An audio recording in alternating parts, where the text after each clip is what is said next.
closer. Today we are going to talk about fluid and electrolyte imbalance in the newborn. Okay, so to start with, I want us to review the normal physiological process of the newborn in maintaining homeostasis. Even though we've talked about the newborn having some difficulty in the hemostat, right? And then ability to trigger the shivering response. Apart from that, the body has its own way to maintain the fluid balance of the newborn. One, we can talk of the antidiuretic hormone.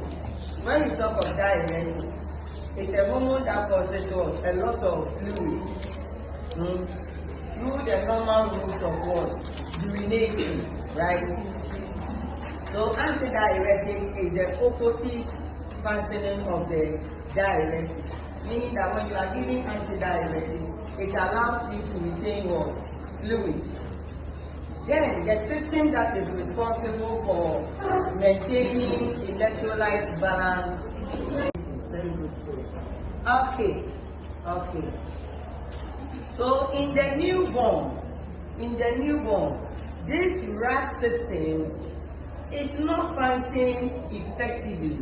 Or the normal word that we use is that it is still what? Going through some development. You know, in the newborn, all organs are not fully mature. That is what you must take note of. All organs are not fully mature. So meaning that, you remember the lungs. The lungs of the newborn becomes activated even at birth. So it's like a newborn that is trying to walk compared to a newborn that has walked for, compared to a child who is trying to walk compared to another child that just began to walk. The one who has walked for more than 1 year has stronger what? Bones. Because as you begin to step, there is coordination of the brain to your what? To the bones and the muscles. The muscles are able to function effectively when you use the legs. That is why a child that is always lying down, refusing to walk, normally has what? Soft approach in walking. They easily fall. Then the coordination will now start. You know, the brain works with your body mechanism. So whatever you do, and even as adults, when we stay immobile for a long time, when you try to walk, what happens? There is some difficulty before you can maintain your posture. That is how it is. So this newborn lungs is already inactive during fetal development and began to be active at birth. Now the same lungs is responsible for activating the angiotensin 1 to what? Angiotensin 2 to regulate fluid loss and fluid retention. So you realize that there will be an issue, right? Because the lungs just received blood to oxygenate after so the lungs is still not fully functioning. That's why it takes the baby some time for cyanosis to be totally what? Resolved. Because the lungs and the heart, they work hand in hand. And you also know the importance of the RAS system on the heart, regulating blood volume. Regulating blood volume. And this heart of the newborn is struggling to fibrose the shunt. Have you done fetal circulation? But I've mentioned the 3 shunts already to you. So we have the foramen ovale within the 2 atrium, the right and the left. Then we talked about ductus venosus, which is between the liver and the pulse. Inferior vena cava. Then we talked about the ductus arteriosus, which is between the aorta and the what? Pulmonary artery. Remaining was angiotensin and the drum system. Yeah, so to review, this process begins when there is low blood pressure and then low salt or low sodium. You remember?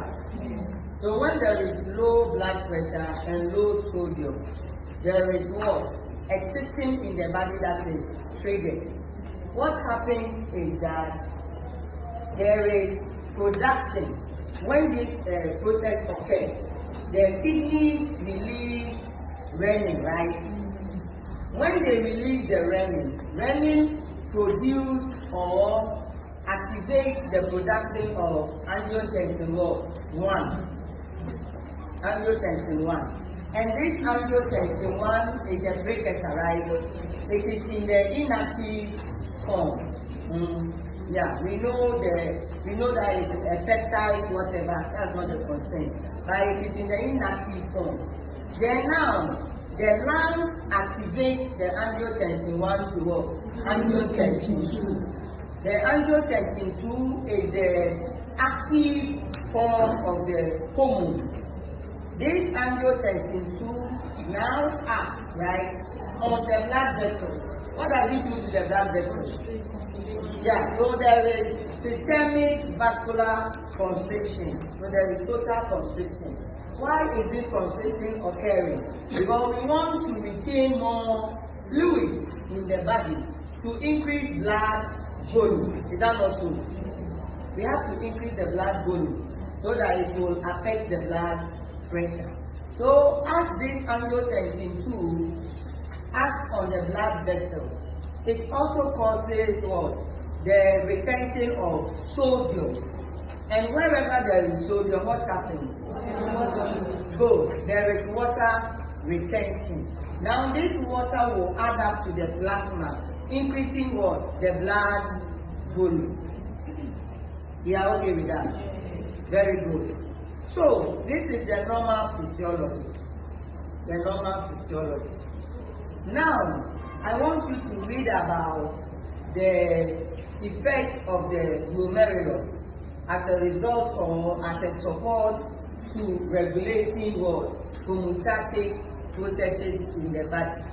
Read about it for our next lecture. So with the aldosterone, the production of the aldosterone is by which organ? You know the aldosterone also causes what? Total peripheral resistance to increase. When total peripheral resistance increases, what happens? Your blood pressure what? Goes up. Goes up. So which organ is responsible for producing aldosterone?